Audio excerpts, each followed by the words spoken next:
여기에 모인 여러분들 주님의 이름으로 축복합니다. 우리 사도신경으로 하나님께 우리 신앙을 고백하시겠습니다. 전능하사 천지를 만드신 하나님 아버지를 내가 믿사오며 그 외아들 우리 주 예수 그리스도를 믿사오니 이는 성령으로 잉태하사 동정녀 마리아에게 나시고 본디오 빌라도에게 고난을 받으사 십자가에 못 박혀 죽으시고 장사한 지 사흘 만에 죽은 자 가운데서 다시 살아나시며 하늘에 오르사 전능하신 하나님 우편에 앉아 계시다가 저리로서 산자와 죽은 자를 심판하러 오시리라. 성령을 믿사오며 거룩한 교회와 성도가 서로 교통하는 것과 죄를 사하여 주시는 것과 몸이 다시 사는 것과 영원히 사는 것을 믿사옵나이다. 아멘. 살아계신 하나님 아버지, 오늘도 우리에게 새날 새 생명 주심을 감사합니다. 오늘 이 귀한 하루 귀한 날 하나님께 모든 것을 의탁합니다. 하나님의 영으로 하나님의 말씀으로 오늘 하루 인도하여 주시옵소서. 하나님의 말씀을 사모하고자 이 자리에 모였습니다. 마음을 구별하였습니다. 구별된 하나님의 자녀들 가운데 하나님의 뜻으로 하나님의 방법으로 이루어가 주시옵소서. 동일하게 우리 공동체 모두에게 동일한 그 하나님의 은혜가 있기를 소망합니다. 우리가 만나는 자들 가운데 동일하게 그 하나님의 은혜가 전파되게 하여 주시옵소서. 예수 그리스도의 이름으로 기도드렸사옵나이다. 아멘. 함께 찬송가 546장 찬양하시겠습니다. 새 찬송가 546장, 통일 찬송가 399장입니다.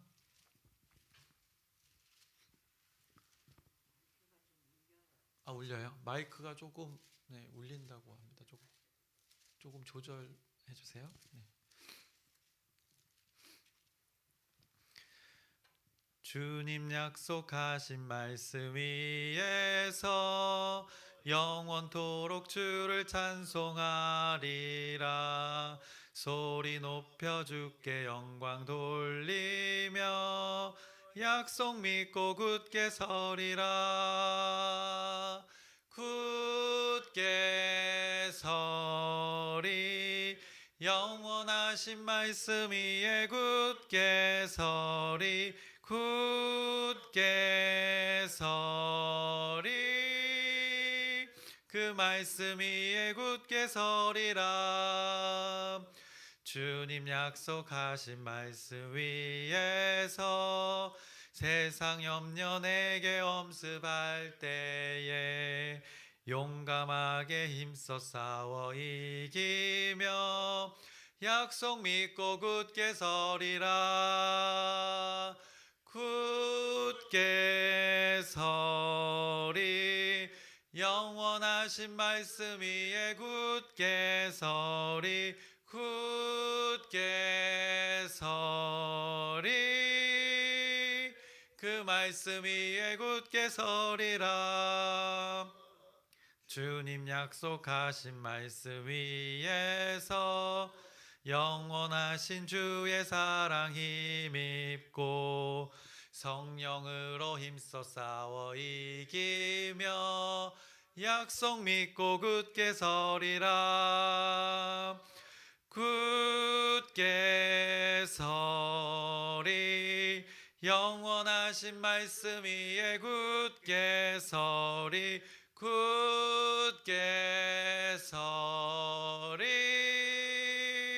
그 말씀 위에 굳게 서리라.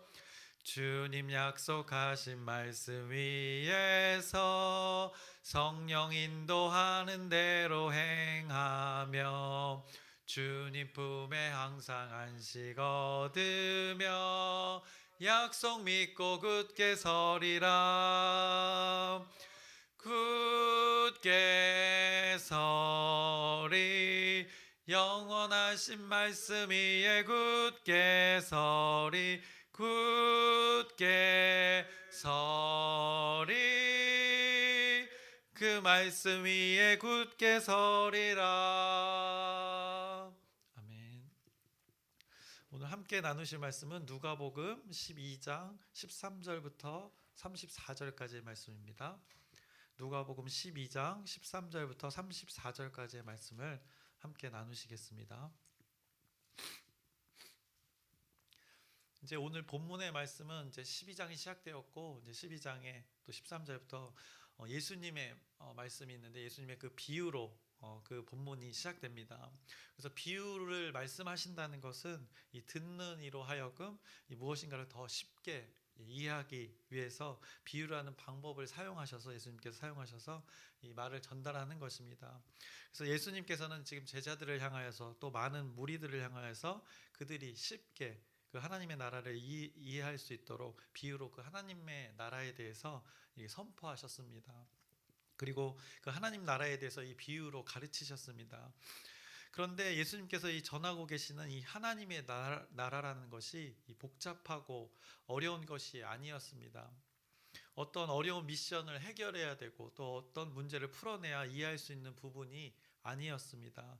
그럼에도 과거 우리도 그랬고 지금 이 성경에 등장하는 이 많은 무리들도 그러하고 바리새인들 또 율법교사들 서기관들이 잘 알아듣지를 못합니다. 유독 그들이 잘 알아듣지 못하는 이유가 무엇이었는가 생각해 보면 여러 가지가 있을 수 있지만 예수님이 오죽하셨으면 이렇게 비유로 또다시 이렇게 설명을 했어야 했을까? 왜 비유로 이해하기 쉽게 또 그들에게 그렇게 반복해서 전해야 했을까? 그것은 과거 우리와 또 이들 과거 성경의 이들처럼 그들에게 각자에게 견고한 것들이 있었기 때문입니다. 그 하나님의 다스림이 아닌 하나님의 나라의 것들이 아닌 다른 것들이 견고하게 자리 잡고 있었던 것이 때문에 그렇게 잘 알아듣지 못했던 것입니다. 어디에 그들의 생각에 또 그들의 마음에 하나님의 아닌 것들이 몸에 배어 있었던 것입니다. 그래서 그것을 변화받게 하기 위해서 예수님이 이 세상 가운데 이 땅에 오신 것입니다. 그래서 마음과 생각을 변화를 받아 새롭게 이제 새로운 피조물로 살아갈 수 있도록 예수님이 우리 사람 곁으로 오신 것입니다.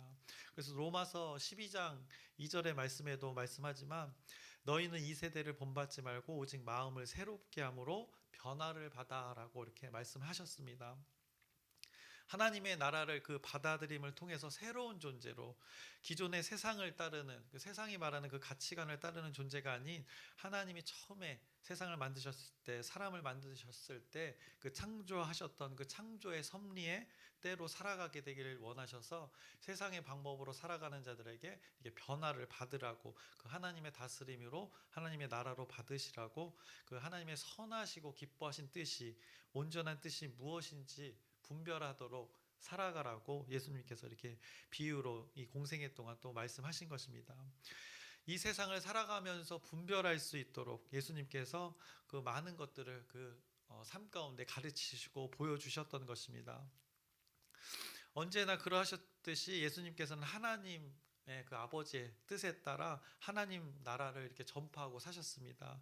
그때였습니다. 근데 많은 무리 가운데 그 쫓아다니는 많은 무리 가운데 한 사람이 어떤 것을 요청하였습니다. 그것이 오늘 본문 13절의 말씀입니다.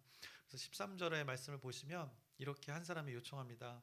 무리 중에 한 사람이 이르되 선생님 내 형을 명하여 유산을 나와 나누게 하소서 하니라고 이렇게 고백을 합니다. 요청을 합니다. 여러분은 이 사람의 구함이 어떻습니까? 정말 철없지 않습니까? 혹시나 우리의 구함이 이러지 않은지 우리가 한번 이 말씀을 통해서 한번 살펴봐야 할 것입니다.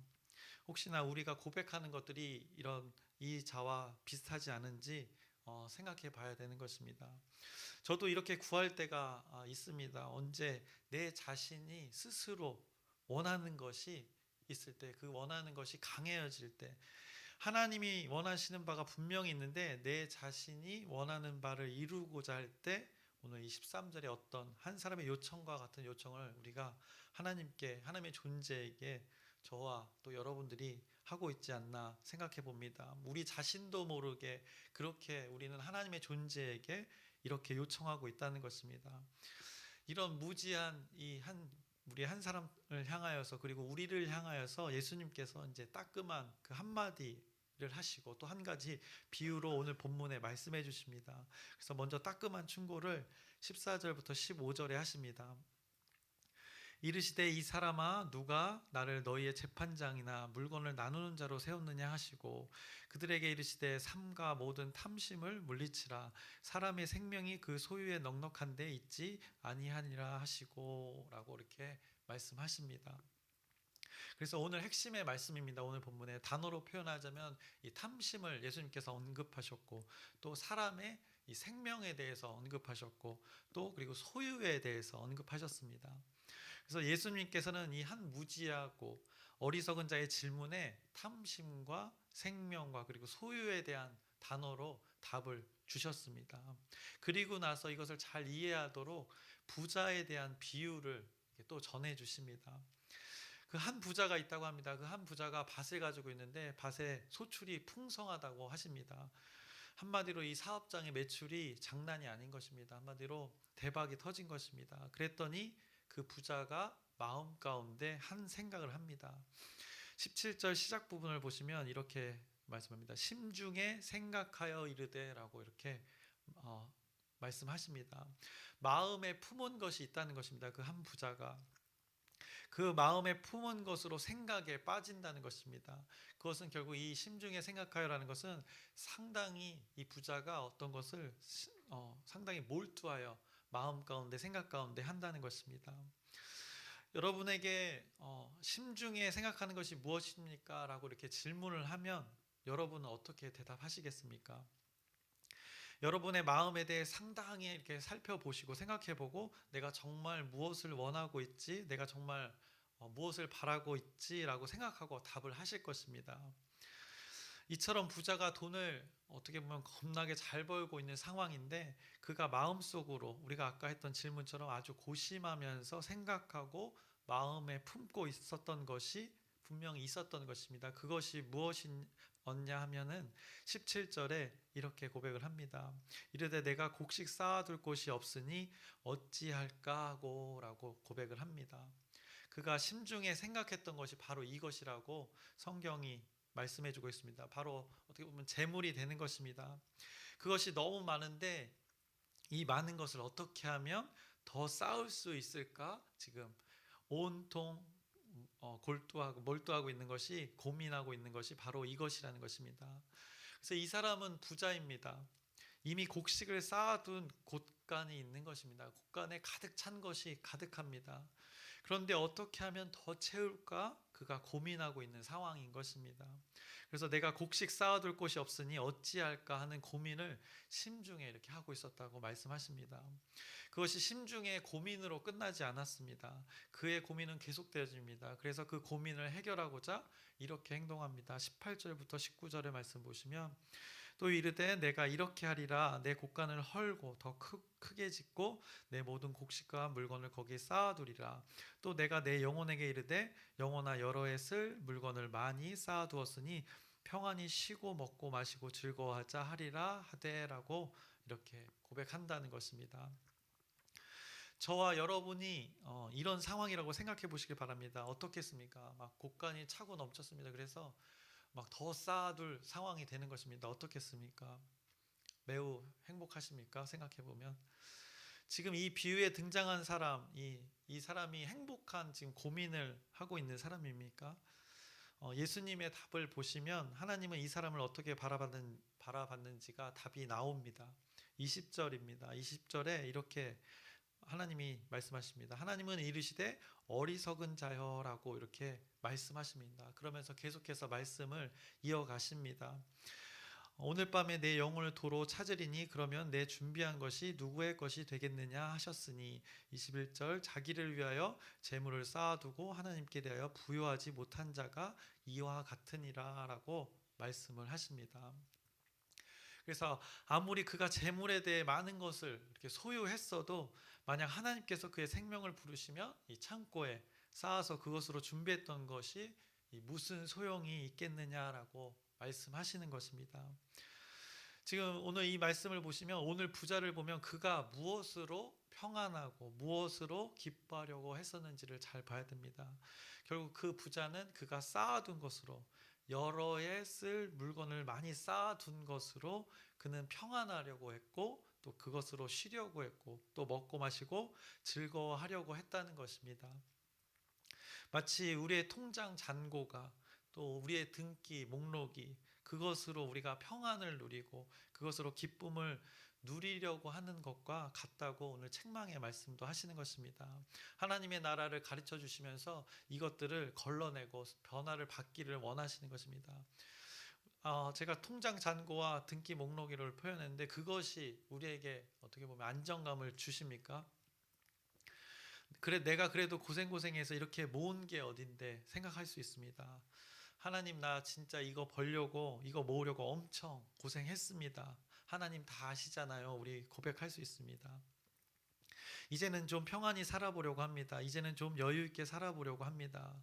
그러면서 우리가 이제 국민은행 앱을 열어서 확인을 합니다. 또 잔고를 확인합니다.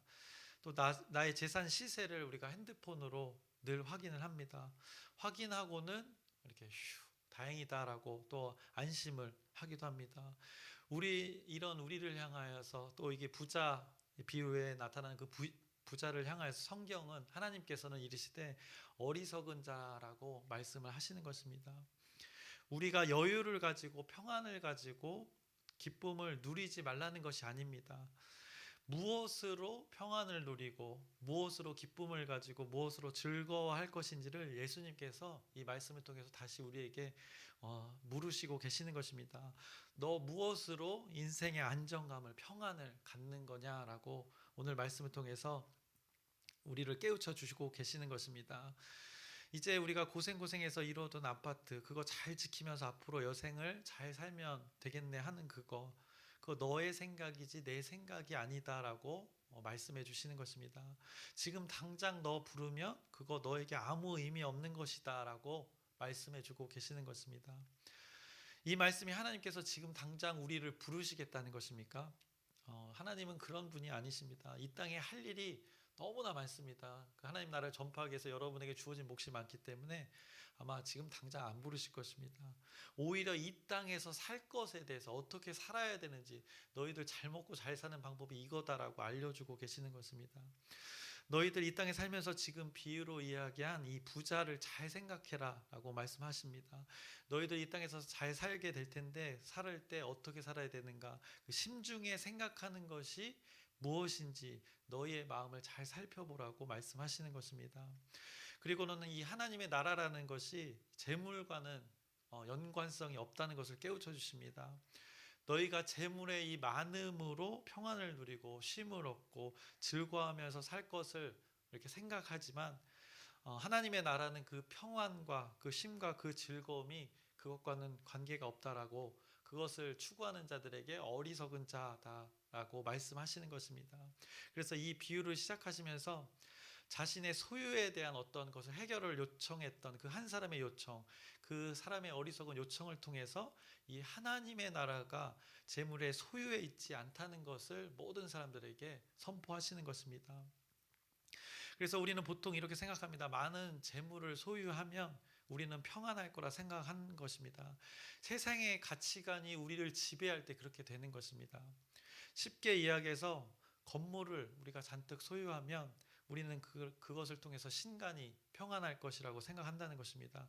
그것으로 인해서 우리가 즐거울 것이라고 생각한다는 것입니다. 그런데 그거는 세상의 가치관이라는 것입니다. 여러분도 주변에 아마 지인 중에 건물주 한 분 정도는 다 아시는 분이 계실 것입니다. 저도 몇 분이 계시는데 그분들이 그 건물로 인해서 평안한 줄 아십니까? 그런데 자세히 들여다보면 그분들이 보시면 그것 때문에 주구장창 고민을 하고 계시는 것입니다. 그분들도 예수 그리스도를 믿는 분인데 그것으로 고민을 엄청 한다는 것입니다. 그 건물을 소유함으로써 마냥 평안할 것 같은 우리지만 저는 건물을 소유 안 해봐서 잘 모르지만 그분의 삶을 보면 그렇습니다. 그래서 건물을 소유해보면 상상을 해봅니다. 건물을 소유하면 목회를 더 잘할 것 같은데 라는 사람의 생각을 해봅니다. 그런데 성경은 그렇게 말하고 있지 않다는 것입니다. 주구장창 이 소유한 건물이 그분에게 근심을 준다고 스스로가 고백을 합니다. 세입자들이 그렇게 속을 썩인다는 것입니다. 별일이 다 있는 것입니다. 건물이 좀 큽니까? 들어가 있는 집이 한두 집이 아니니까 그 돈이 많으니까 그 돈을 통해서 그것을 관리하면 되는데, 돈이 있으신 분들은 또 그렇게 생각을 안 하시는 것 같습니다. 돈이 없는 사람은 돈을 써서 뭘 하면 될 것 같은데, 그분들은 또 다른 생각을 하시는 것 같습니다. 우리는 잘 모를 것입니다. 제가 알기로는 여기에 막 건물주가 계신 건 아닌 것 같아서, 어쨌든 우리와 생각들은 다른 것 같습니다. 아무튼 분명한 것은 재물이 많아진다고 평안해진다, 즐거워진다, 이것은 성립이 안 되는 것입니다.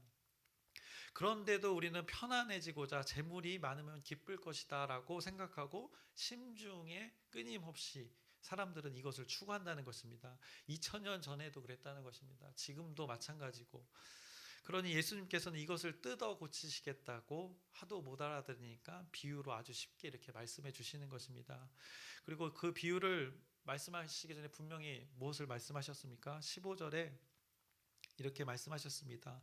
그들에게 이르시되 삼가 모든 탐심을 물리치라. 사람의 생명이 그 소유에 넉넉한 데 있지 아니하리라 하시고 라고 이렇게 분명하게 말씀하셨습니다. 탐심, 마음 가운데 탐하는 마음이 분명히 사람은 있다는 것입니다. 소유에 대해서, 그 재물의 소유에 대해서 그렇게나 마음이 끊임없이 이게 추구한다는 것입니다. 그래서 재물에 대한 소유를 많이 하면 행복할 거라 철저히 우리는 세상의 가치관에 속을 때가 많다는 것입니다. 우리가 살림살이가 나아지면 그 편안해지는 부분이 보통 있기 때문입니다. 그런데 우리의 삶을 생각해 보면 늘 쪼들린다고 우리는 표현합니다. 왜 그렇죠? 남들 하는 만큼, 누가 그 말한 만큼 그만큼 살려고 하니까 이 쪼들리게 되는 것입니다. 기본적으로 먹고 사는데 이 시대에 그런 사람은 드뭅니다. 지장이 없습니다. 그런데도 이 남들과 비교해서 남들이 하는 것을 내가 못할 때, 내가 그들처럼 하지 못하는 것을 내가 추구하려다가 보면 이 쪼들리게 되는 것입니다. 분명히 어떻게 보면 각자 주어진 곳간이 있는데, 그 분량이 있는데, 곳간이 가득 찼는데 그것을 헐고 더 쌓으려고 한다는 것입니다. 앞으로 여러 해 더 쓸 것을 많이 쌓아둔다는 것입니다. 그래서 이성적으로, 경제적으로, 자본주의의 입장에서 생각해보면 당연한 거 아니냐고 할 수 있는데, 예수님은 이 방법으로 인한 이 가치관, 이런 삶의 기준, 이런 세계관이 이런 식으로 정립된다면 그것이 탐심이라고, 어리석은 자라고 예수님께서 깨우쳐 주고 계시는 것입니다. 그래서 이런 세계관이, 이런 가치관이, 이런 심중에 추구하는 바가 소유의 넉넉함이라는 것이 하나님의 나라가 아니다라고 분명하게 말씀해 주십니다. 그래서 소유의 넉넉함, 특히나 이 재물의 소유의 넉넉함이 절대 하나님의 나라와 관계 없다는 것을 말씀하십니다. 그래서 많은 사람들이 어떻습니까? 이 재물의 소유로 자신의 존재를 증명하려고 합니다. 세상의 사람들뿐만 아니라 이 시대 그리스도인들도 자신이 잘 먹고 잘 살게 된 게 예수님 때문이라는 것이라고 이렇게 고백을 하기도 합니다. 뭐 맞아 떨어지는 부분도 있지만 반드시 비례하지 않는다는 것입니다. 여기서 잘 먹고 잘 산다는 것은 재물의 넉넉함입니다. 예수님을 잘 믿어서 재물의 넉넉함이 생겼다는 것입니다. 그러면 저는 이런 가치관을 갖고 있는 분들에게 늘상 질문을 합니다. 여러분이 생각하기에 예수님을 제일 그래도 열심히 믿는 역할을 하는 분이 누구인 것 같습니까? 역할로 봤을 때 목회자들 아닙니까? 그래도 이렇게 사람의 눈으로 봤을 때 그렇지 않습니까? 사람의 시선으로 봤을 때 목회자들은 그래도 하나님을 더 섬기려고 하는 자리에 있는 사람들이라고 생각합니다. 저의 편견일 수 있습니다. 그런데 그렇게 하나님을 제일 잘 믿는 분들이 어떻습니까? 경제적으로 어떻게 보면 제일 어렵습니다. 이게 참 아이러니합니다. 그러니까 이게 하나님의 나라와 이 재물의 소유에 관해서는 비례가 되지 않는다는 것을 우리 삶 속에서 입증이 되는 것입니다. 하나님을 잘 믿는 것과 재물의 소유는 비례하지 않는다는 것입니다. 상관관계가 없다는 것입니다. 혹시나 비례일까봐 소유를 위해 하나님을 믿는 분들도 덜어 있습니다. 그러나 하나님은 그런 분들까지도 결국에는 만지셔서 이렇게 잘 가르쳐 주셔서 아무튼 온전하게 만드시는데, 많은 사람들이 소유로 자신의 존재를 입증하려고 한다는 것입니다. 그래서 SNS에 외제차를 사진을 올리고, 자신의 그 한강뷰 사진을 올리고, 자신의 명품백 사진을 올리고, 자신의 여유로운 그 재물의 소유를 통해서 여유로운 삶의 모습을 올리곤 합니다. 그것에 열광하는 시대인 것입니다. 좋아요를 누르고 하트를 그것에 누릅니다. 재물의 소유로 기쁨을 그렇게 누리려고 한다는 것입니다. 상대와 비교해서 더 많이 가짐을 통해서 내 기쁨이 온다고 착각하고 있는 것입니다. 내게 진정으로 필요한 소유를 통해서가 아니라 남보다 더 가짐을 통해서 기쁨과 즐거움을 누리려고 하는 것이 2000년의 시대나 지금의 시대나 동일하다고, 사람은 그런 존재라고 말씀해 주시는 것입니다. 그런데 그 소유를 하면 할수록 어떻게 되는가? 재물의 소유, 근심이 없어지는 것이 아니라는 것입니다. 그것을 지키기 위해 무척이나 더 근심을 하게 되고, 이 탐심이라는 것이 존재해서 자기를 찌르게 된다는 것입니다.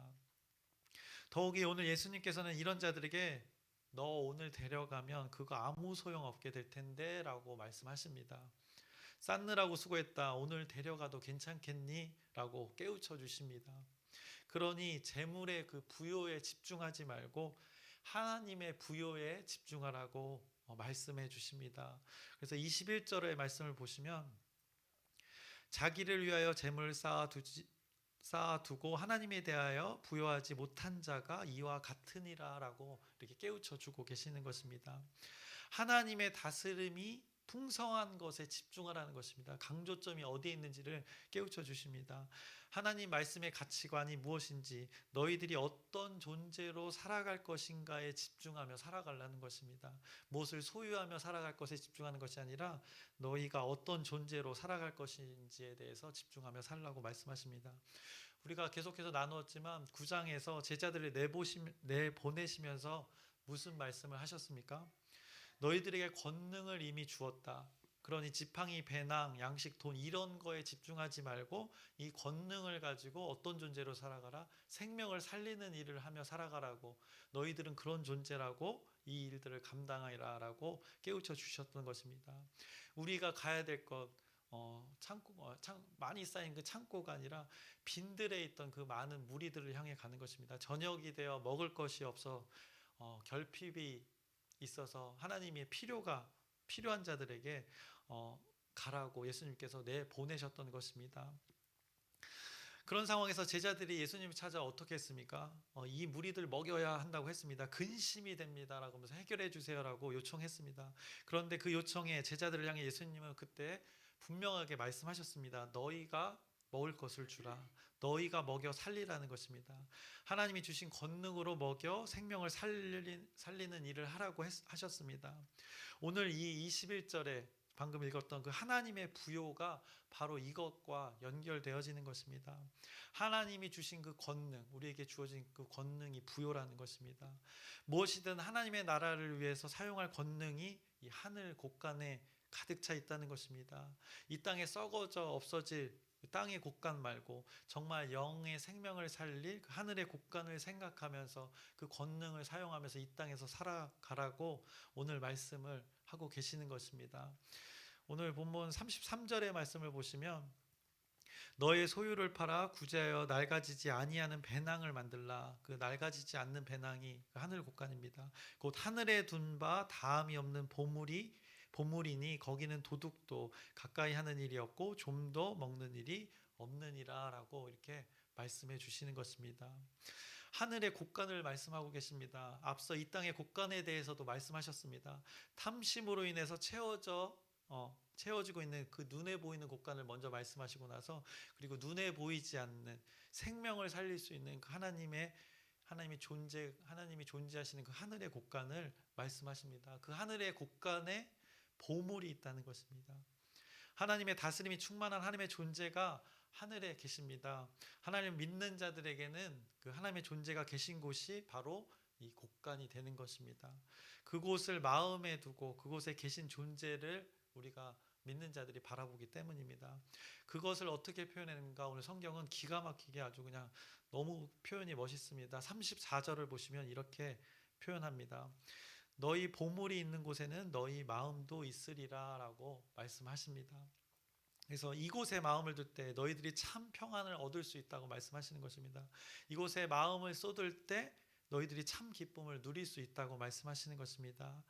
이것이 하나님의 부요이고 하나님의 이런 부요가 충만할 때 그곳이 하늘의 곳간이 되는 것이고, 재물의 부요가 충만할 때는 어떻게 되는가? 좀이 먹을 수 있는 그 곳간이라는 것입니다. 썩어 사라질 이 땅의 곳간이 된다는 것입니다. 그곳은 이제 너희들의 선택이 남았다라고 우리의 몫을 또 말씀하십니다. 이 하늘 곳간을 말쓰기에 앞서 또 어떤 말씀을 하셨는가? 22절부터 계속 말씀하신 것이 있습니다. 이 중간에 무엇을 입을까 무엇을 먹을까 염려하지 말라는 것입니다. 너희들이 추구할 때 것이 이 재물의 소유에 있지 않다는 것을 이렇게 말씀하십니다. 그러면서 까마귀를 보라고 하시고 또 꽃을 보라고 하시고 그 들풀을 보라시는 것입니다. 누가 기르는 사람이 하나도 없어도 저렇게 잘 지낸다는 것입니다. 하물며 너일까 보냐라고 그러면서 우리의 존재가 어떻게 살아가야 될지 분명하게 말씀해 주십니다. 그래서 쓰잘데기 없는 거 추구하지 말고 삶에서 본질이 무엇에 있어야 되는지를 잘 기억하며 살아라라고 오늘 본문의 말씀을 선포하신 것입니다. 그래서 많은 사람들이 물질의 소유로 자신을 입증하려고 합니다. 그런데 예수님께서는 우리에게 어떤 존재로 너희의 삶을 입증할 것인지를 말씀하고 계시는 것입니다. 그래서 하나님의 부요가 풍성한 자로 살라는 것을 오늘 본문 가운데 말씀하십니다. 이제 설교를 마치려고 합니다. 우리의 마음이 재물의 소유에 있지 않고 하늘의 곳간에 가득 차 있게 한 그 생명을 우리에게 허락하신 그 생명의 주관자에게 우리의 마음이 있어야 함을 오늘 말씀을 통해서 우리가 깨달았으면 좋겠습니다. 다 아는 말씀이지만 이것을 우리가 삶 속에서 살아내셨으면 좋겠습니다. 오늘 너무나도 아름다운 그 시적인 표현으로 예수님께서 말씀하셨습니다. 보물이 있는 곳에 너희 마음도 있다고 말씀하셨습니다. 여러분의 보물은 무엇입니까? 오늘 이 질문에 대한 답을 여러분이 답을 삶을 통해서 살아보시길 소망합니다. 여러분의 시간과 장소에서 그것을 증명해내는 것입니다. 내가 재물의 소유를 입증하기 위해서 내 시간을 쓰는가, 투자하는가, 사용하는가, 내가 하나님의 부요를 증명해내는 존재로 내게 주어진 그 시간들을 살아가는가 한번 생각해 보시기 바랍니다. 그래서 각자의 시간에서 우리의 마음에 담긴 그것이 우리의 행동과 말로 입증이 되고 증명이 될 것입니다. 그래서 예수님의 멋진 말이 여러분의 삶 가운데 증명되기를 소망합니다. 그 예수님의 멋진 말, 너희 보물이 있는 곳에 너희 마음도 있느니라, 이것을 여러분의 삶 가운데 증명해내시는 오늘 귀한 하루 평생의 삶 되기를 주님의 이름으로 축원합니다. 기도하겠습니다. 살아계신 하나님 아버지, 하나님께서 하나님의 나라가 무엇인지에 대해서 말씀해 주셨습니다. 우리 육신의 생각이 있습니다. 사람의 생각이 있습니다. 우리가 이 땅에 무엇을 자꾸 쌓으려고 합니다. 그것이 아니라고 깨우쳐 주십니다. 그 하늘 곳간을 생각하게 해주시옵시고 그 하나님의 존재, 하나님의 주신 그 생명을 살리는 일, 우리가 어떤 존재로 살아가야 될지에 더 집중하며 이 땅의 삶을 살아가게 해주시옵소서. 매일의 그 치열함 가운데 승리하게 해주시옵시고 그 승리할 수 있는 그 성령 충만의 시간이 될 수 있는 오늘 이 기도의 시간 되게 하여 주시옵소서. 예수 그리스도의 이름으로 기도드렸사옵나이다. 아멘. 하늘에 계신 우리 아버지여, 이름이 거룩히 여김을 받으시오며 나라의 마옵시며 뜻이 하늘에서 이루어진 것 같이 땅에서도 이루어지이다. 오늘날 우리에게 일용할 양식을 주옵시고 우리가 우리에게 죄 지은 자를 사하여 준 것 같이 우리의 죄를 사하여 주옵시고 우리를 시험에 들게 하지 마옵시며 다만 악에서 구하옵소서. 나라와 권세와 영광이 아버지께 영원히 있사옵나이다. 아멘. 우리 기도 제목 나누고 함께 기도하겠습니다. 우리 계속해서 우리 전도 프로젝트와 열린 전도를 위해서 기도 부탁드립니다. 하나님이 말씀하신 일들이 우리 현장 가운데 벌어지는 것인데 여러분을 보내신 것입니다. 제자들을 보내듯이 우리를 보내시고 계십니다. 이 일에 적극적으로 동참하여서 우리가 한마음 한뜻 되어서 각 목장별로 이렇게 참여하는 모습이 너무나 아름답습니다. 이 일을 위해서 계속해서 지속된 기도 부탁드립니다. 그리고 돌아오는 주일에는 이제 사역국장 회의가 있습니다. 또 우리 교회를 운영하는데 하나님의 뜻을 잘 계획하고 준비하는 시간이니까 잘 준비될 수 있도록 또 여러분의 기도 부탁드립니다. 그리고 또 아프신 분들이 있습니다. 또 아프신 분들의 하나님의 그 치유가 그분들 가운데 온전히 이루어질 수 있도록 여러분의 하나님을 향한 요청 부탁드립니다. 그리고 오늘 말씀을 근거로 우리의 시간들과 장소에서 우리가 소유로 증명하는 것이 아니라 예수 그리스도의 하나님의 자녀로서 그 어떤 존재로서 우리가 증명을 해야 되는지를 우리가 말씀을 통해서 깨달았으니까 이 깨달음대로 살아가는 귀한 시간들 될 수 있도록 우리 주여 크게 한번 부르짖고 함께 기도하시겠습니다.